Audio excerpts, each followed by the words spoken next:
Hey, how's it going, everybody? My name is Tyler, and finally, after many delays, Dying Light 2 is here, so I thought I would make this video to share my thoughts on it. So I want to start off with a fun fact, but to be honest, I couldn't find much. The interesting fact for Dying Light 2 is that the original Dying Light came out on January 26, 2015, putting this game's release just over 6 years after the original. I know all of us fellow fans felt that wait, but it is here now, so let's get into it. So the plot revolves around Aiden, a pilgrim, as he finds himself on his way to the last inhabited city on Earth, Villedor, in search of his sister that he has not seen since they were children. Alongside his sister being there, a doctor that experimented on both Aiden and his sister happens to also be there, giving Aiden another motive through wanting to confront the doctor who experimented on him. Aiden soon finds that the infected aren't the only dangers within the walls of Villedor, as corrupt bandits roam the streets as well as a potential war brewing between the factions within Villedor. So now that we got the plot out of the way, I want to get into the things that I like about Dying Light 2, and then we'll talk about some of the things I don't like. Starting off with something I like, the parkour system. Dying Light 2 has a very fluent movement and parkour system. Obviously, like the first, Dying Light 2 brings back the acclaimed parkour system, but added so much to it. Not only can you run, jump, slide, climb, and grapple your way around the fictional city of Villedor, you can now also paraglide, use giant steam vents to traverse, wall run both vertically and horizontally, as well as combine all of these elements and more to create some very memorable parkour moments throughout your playthrough. When all the parkour systems work, I'll get into that in my negative section. Traversing a map by foot has never felt cleaner and more satisfying. The next thing that I enjoy about Dying Light 2 is how brutal it can be. Just like the original Dying Light 2 is very brutal. You will be decapitating heads and limbs with sharp objects while breaking bones and pulverizing skulls with blunt objects. There are also brutal takedowns, as well as the ability to tackle an enemy off a building and use them as a cushion for your fall. The brutality from fight to fight is immense and very satisfying. Promise there is nothing too wrong with me. There is just something special about gory zombie games that I feel just adds another layer to the experience. Another thing that I enjoy about Dying Light 2 is how completing specific area quests grants you unique bonuses based on who you give the control to. I can tell you that your choices in the world truly matter. Repowering windmills for the survivors unlocks new merchant points as well as new areas with UV light to help with your nighttime runs. Rerouting power of the various structures throughout Villedor also will give you different bonuses in the world. Helping the survivors give you more ways to traverse the map, while helping the peacekeepers will give you more traps and defensive bonuses throughout the world. These touches add so much to the gameplay as it makes the player feel like their choice matters. Helping one side over the other will grant both negative and positive bonuses to the surrounding area, meaning that it will take multiple playthroughs to see Villedor in every light. Another thing that I like about Dying Light 2 is the RPG systems. Dying Light 2 is just as much an RPG as it is a survival horror game. You will be looting various sources throughout the world for crafting resources to craft more health, lockpicks, and various other helpful pieces of equipment. The game is also full of side quests, areas to clear, as well as random events to complete to keep you busy. The side quests I've completed have ranged from wacky, like creating an electric fence for the sheep in a settlement, to serious concerns, such as figuring out who is poisoning the water supply. The random events consist of saving a survivor from a horde of zombies, fighting off bandits, and freeing survivors from bandits, from what I've seen so far. I was a little concerned about the 500-hour total completion that the developers were bragging about, but after experiencing some of the main and side content, I am very excited to invest a lot of my time to continue unfolding the events within both Villedor, as well as Aiden's own story.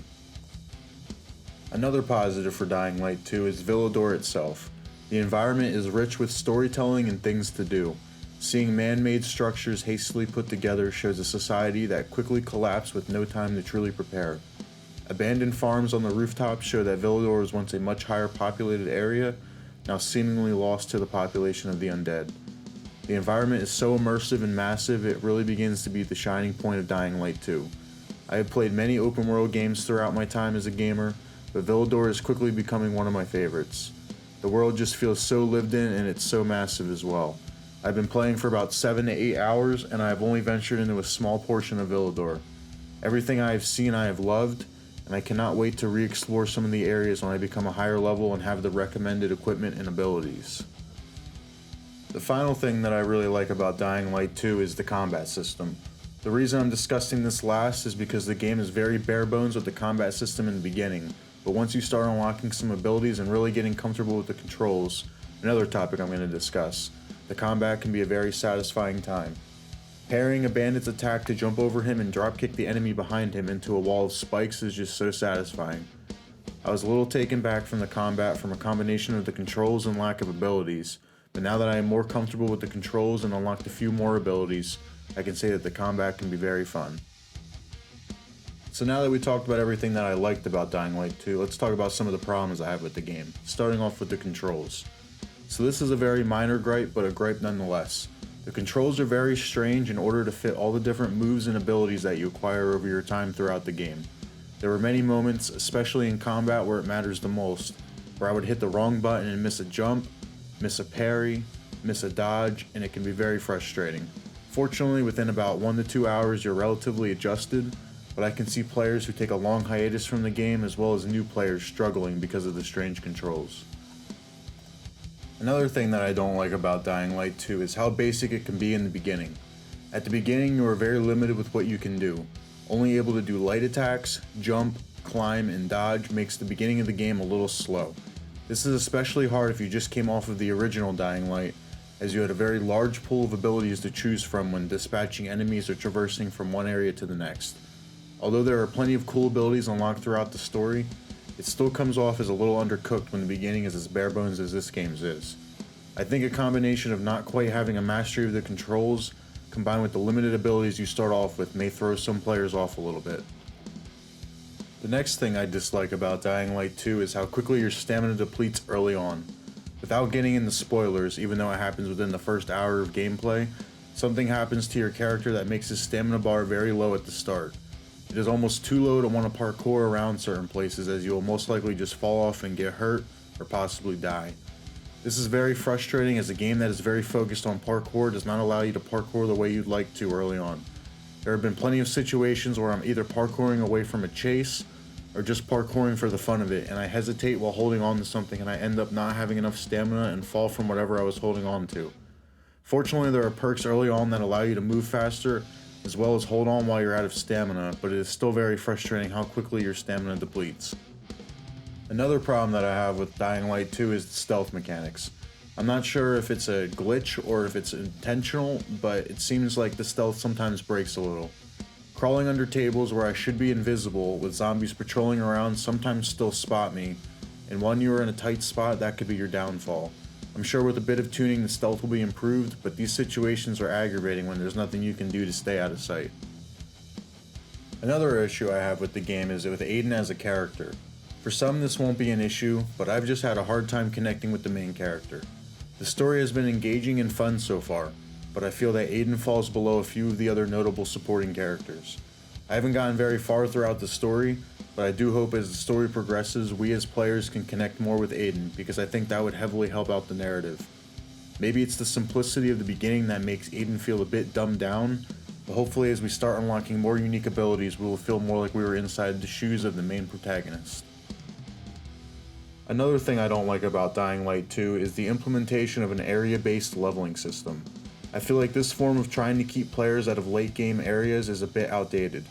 I remember one of the Assassin's Creed games doing this, I believe it was Unity, and how I was not a fan of it in that game either. I think the best way to dissuade players from going into late stage areas is to have the areas level with you, but maybe somehow deny access to these late game areas until you get to be a higher level. Increasing the enemy count is a good idea, as well as increasing the amount of special infected per common, but even something as simple as fire or noxious gas works for me as well. There are not many reasons to travel into these areas early on, as most of the activities either require more stamina than you have, making it very difficult to do, or the activities just have very difficult enemies that make it not even worth the challenge of spending time in that area. I remember accidentally doing a quarantine zone in an area above my level and wondering why it was so difficult. The game makes it very difficult to properly handle situations in higher level areas, as you cannot even take down enemies that are a higher level than you, which is a very crucial strategy to get through stealthy areas. This is probably one of my biggest issues, as it is something I don't know how the developers could actually fix.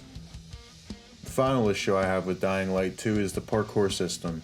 So I know parkour was a point that I made that I liked, but there are times where the parkour just breaks, so that's why I put it on both sides. I think in my time playing I've died about 15 times, and I can guarantee that at least 10 of these deaths came by me falling to my death. Not grabbing ledges, sliding off roofs when landing on them, and other random jank can be very frustrating. I remember dying and restarting in the same place about 5 times in a row. I got so frustrated I told myself if I die and respawn here one more time I'm not making a review video. But here we are. After playing for a few more hours, I've gotten more comfortable with the parkouring, but there are still situations where I slide off something or somehow miss a jump that I should have made. I think with a little adjustment, this gripe will disappear. As far as bugs go, the only bugs I've noticed are audio related. The only thing I've noticed at the time of recording this video was as soon as I was able to begin side quests, all the mission giving NPCs' voices were either very quiet or muted entirely. Restarting the game did not fix the issue for me, and still to this point I have this issue. Fortunately, the game automatically turns on subtitles, but it would still be nice to hear the NPCs you're interacting with, especially when you're in cutscenes where there's multiple people talking, as it's hard to pinpoint exactly who is talking. As a side note, I've heard that the game's multiplayer is not compatible across different generations, so players on the Series X and S or the PS5 will not be able to play with their friends on Xbox One and PS4 consoles. I'm not sure if this is intentional or a bug, but if it is intentional, I hope they reconsider this considering how hard it is currently to get the next-gen consoles. So now that I've talked about both what I like and dislike about Dying Light 2, I want to take a minute and discuss the potential impacts this game could have on the gaming industry. I think this game has an opportunity to set a new standard for open world RPGs going forward. Although ideas such as choices affecting the outcome are not new to the gaming world, I hope that this game's implementation of them will help set it a new standard in all RPGs where choices affect the outcomes. Seeing areas cosmetically change after you make certain choices is something that I do not see in very many other games, and it's something that I feel pulls you right into the world. Another thing I hope this game will impact is the movement systems of games, especially parkour-based ones.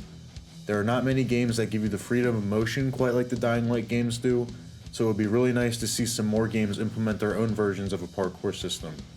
It doesn't have to be anything crazy, but seeing games with more fluent running animations, usage of paragliders or grappling hooks would be very cool. So what do I think about Dying Light 2? Well, if my review is anything to go off of, I'm sure you can tell that I am really enjoying Dying Light 2. The combination of brutal combat with the flair of fancy parkour makes for a very memorable experience. The graphics are beautiful, and the man-made setting really fits the whole "Welcome to the Dark Ages" market line. So far, all of my gripes are relatively minor, and I have not experienced any major bugs that are game-breaking. I have not been too immersed in the main character, but that's okay when the environment is so immersive as well as the supporting characters and side content. Would I recommend buying Dying Light 2? Absolutely. I would definitely recommend Dying Light 2 to anyone who is a fan of the first game, a fan of RPGs, a fan of zombie games, survival games, parkour games, and or any combination of the above. Most of the issues so far that I have are either bugs or problems that could easily be changed or adapted to. In an age where very few games seem to live up to their hype, I personally feel Dying Light 2 stood up to its hype. Once Techland patches up a few of the bugs and tightens up the gameplay, I think Dying Light 2 will be a very fondly remembered game for a long time.